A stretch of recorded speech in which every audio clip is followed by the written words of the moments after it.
kontaminasi kemurnian doa.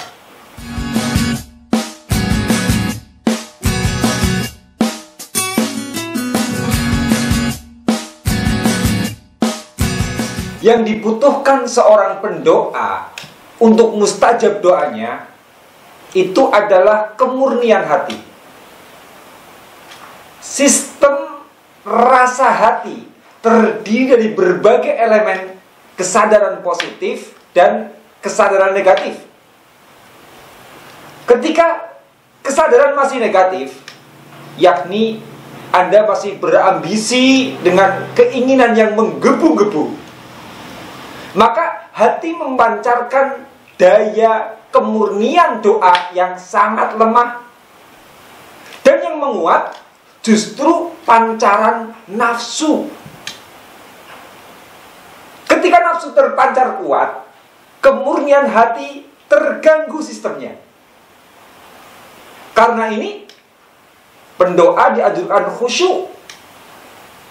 Pendoa dianjurkan untuk punya konsentrasi, punya rasa khudur di dalam melakukan doa. Karena dengan khusyuk, pendoa mudah menemukan kemurnian hatinya, dikarenakan adanya konsentrasi tersebut. Pendoa juga supaya ikhlas, karena ikhlas artinya murni dari gangguan sistem keinginan nafsu. Dalam kemurnian hati, ia mudah menyatu dengan hati nuraninya tanpa gangguan nafsu. Ketika rasa dengan keinginan telah menjadi satu dalam satu kemurnian yang paling murni, Tuhan baru merespon doa Anda. Maka ini ambisius, nafsu menggebu-gebu, berkeinginan sangat ambisius, punya gelora yang sangat kuat, ngoyo, itu semua sulit tercapai. Karena pada saat kondisi emosi yang demikian, yang memanjatkan doa kehadirat Tuhan adalah nafsu, bukan hati nurani yang murni. Karena ini, seorang yang sedang berkeinginan kuat, sedang punya nafsu yang menggebu, punya hasrat yang sangat kuat, justru hasilnya malah makin menjauh. Toma, yakni apa? Mengharap-harap sesuatu yang begitu kuat justru menjadi penghalang keberuntungan. Karena emosi toma adalah emosi yang terpancar dari nafsu yang menggebu. Karena ini, Anda itu kerap loh, sedang mengharap banget arisan keluar, malah tidak keluar. Karena apa? Ada dorongan nafsu yang menggebu-gebu itu. Saya kerap, ketika saya sedang jalan di dalam mobil, kemudian apa? Saya ingin makan bakso, nyari warung bakso. Ini justru warungnya tidak ketemu-ketemu. Karena apa? Ada dorongan nafsu. Ada dorongan nafsu yang menggebu ingin menemukan warung bakso. Gak ketemu-ketemu, bisa muter-muter. Bahkan kemarin saya di Purwokerto itu, saya mencari papan tulis. Saya mencari papan tulis untuk kebutuhan belajar anak. Waktu itu saya baru keluar dari sebuah toko komputer. Nah, saya mencari toko alat kantor. Pikiran saya di situ ada papan tulis. Ternyata saya berputar-putar di kota Purwokerto sampai 1 jam lebih hanya untuk mencari toko alat kantor. Setelah berputar baru ditemukan. Minggu depannya saya ke daerah situ lagi. Daerah di mana saya itu masuk ke sebuah toko komputer yang minggu lalu saya masuki. Di minggu kemudian itu saya keluar dari toko komputer tersebut. Ya, saya keluar dari toko komputer tersebut. Ternyata apa? Di situ saya baru melihat di seberang jalan dari toko komputer tersebut ada toko alat kantor. Coba bayangkan. Jelas-jelas toko alat kantor ada di seberang jalan toko komputer tersebut. Di mana minggu lalu saya memasukinya, tapi tidak terlihat. Saya muter di kota Purwokerto hanya untuk mencari toko alat kantor. Yang ternyata di minggu depannya ditemukan toko alat kantornya itu persis ada di seberang jalan.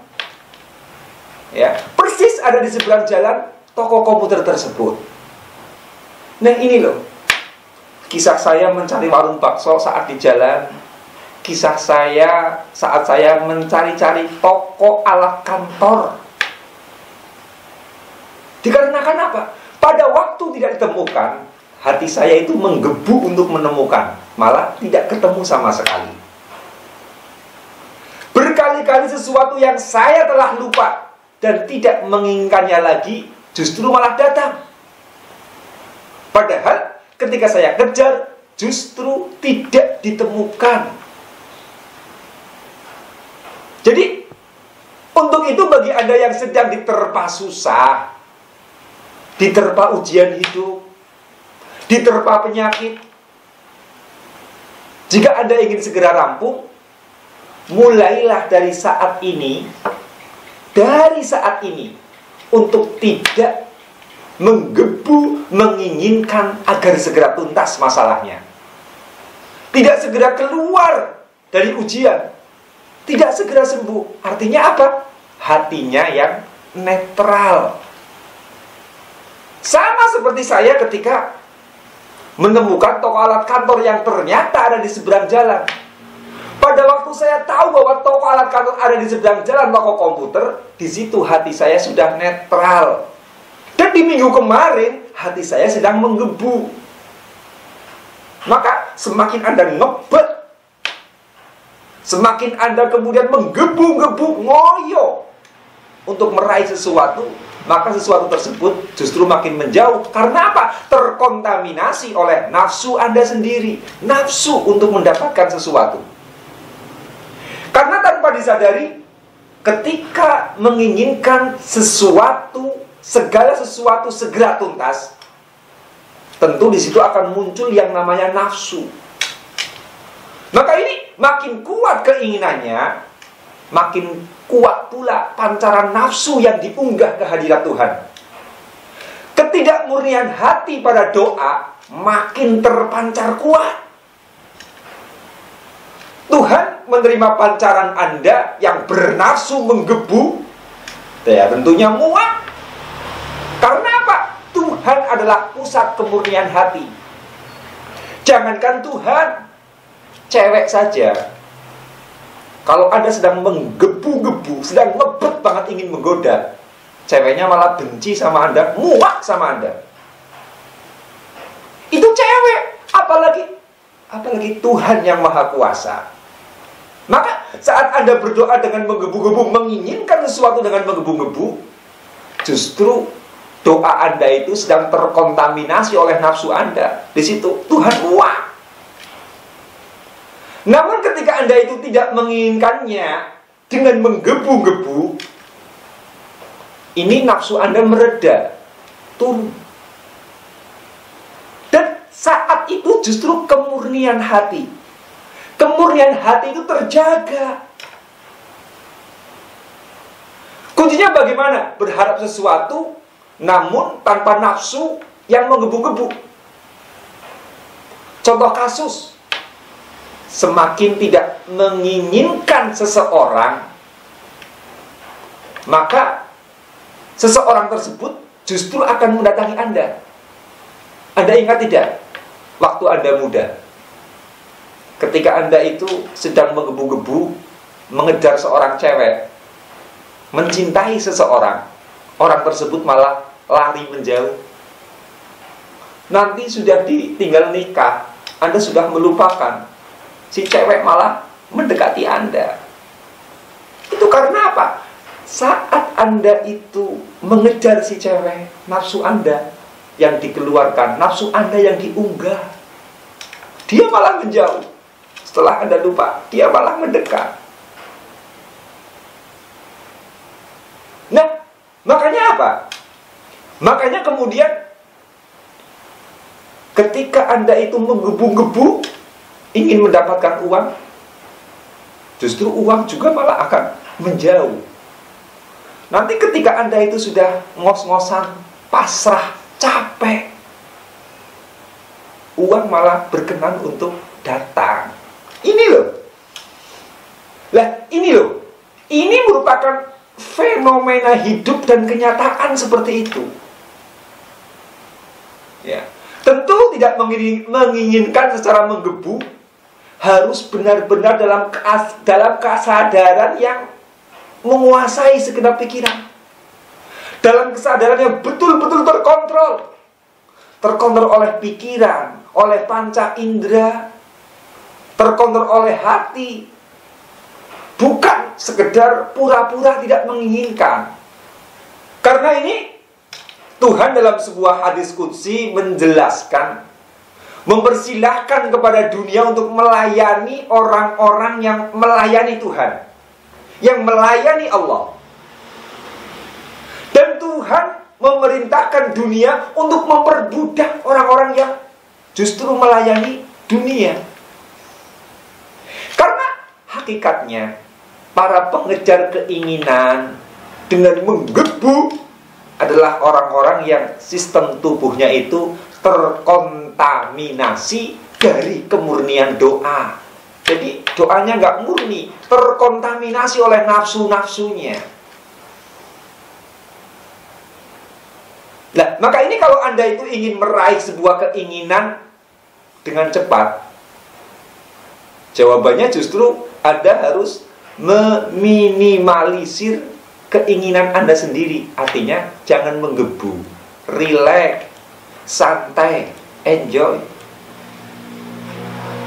Berserah kepada Tuhan dengan rasa hening, rasa suwu, rasa pasrah, rasa kosong. Ini cara-cara bagaimana kita itu memurnikan doa-doa kita dari kontaminasi nafsu angkara, nafsu yang menggebu-gebu. Anda memiliki keinginan, itu jelas. Dan memang keinginan itu harus ada. Kalau Anda tidak punya keinginan, Anda ya seperti kuda. Kuda itu tidak pernah menginginkan kaya raya. Makanya sekalipun kuda delman itu bekerja keras, lari jauh tiap hari, tidak ada kemudian kuda itu kaya raya. Kenapa coba? Karena kuda itu nggak ada keinginannya untuk kaya. Beda dengan Anda. Kalau Anda bekerja normal 8 jam, bisa kaya raya. Karena apa? Ada keinginan. Hanya saja, kalau Anda itu kemudian keinginannya itu kemudian ingin terijabah oleh Allah, terijabah oleh Tuhan yang Maha Kuasa, keinginan Anda itu dinonaktifkan dari rasa menggebu-gebu, rasa ngoyo, rasa ngebet. Maksud saya itu, makin kecil frekuensi menggebunya, frekuensi ngebetnya, makin dekat kita itu dengan ijabah.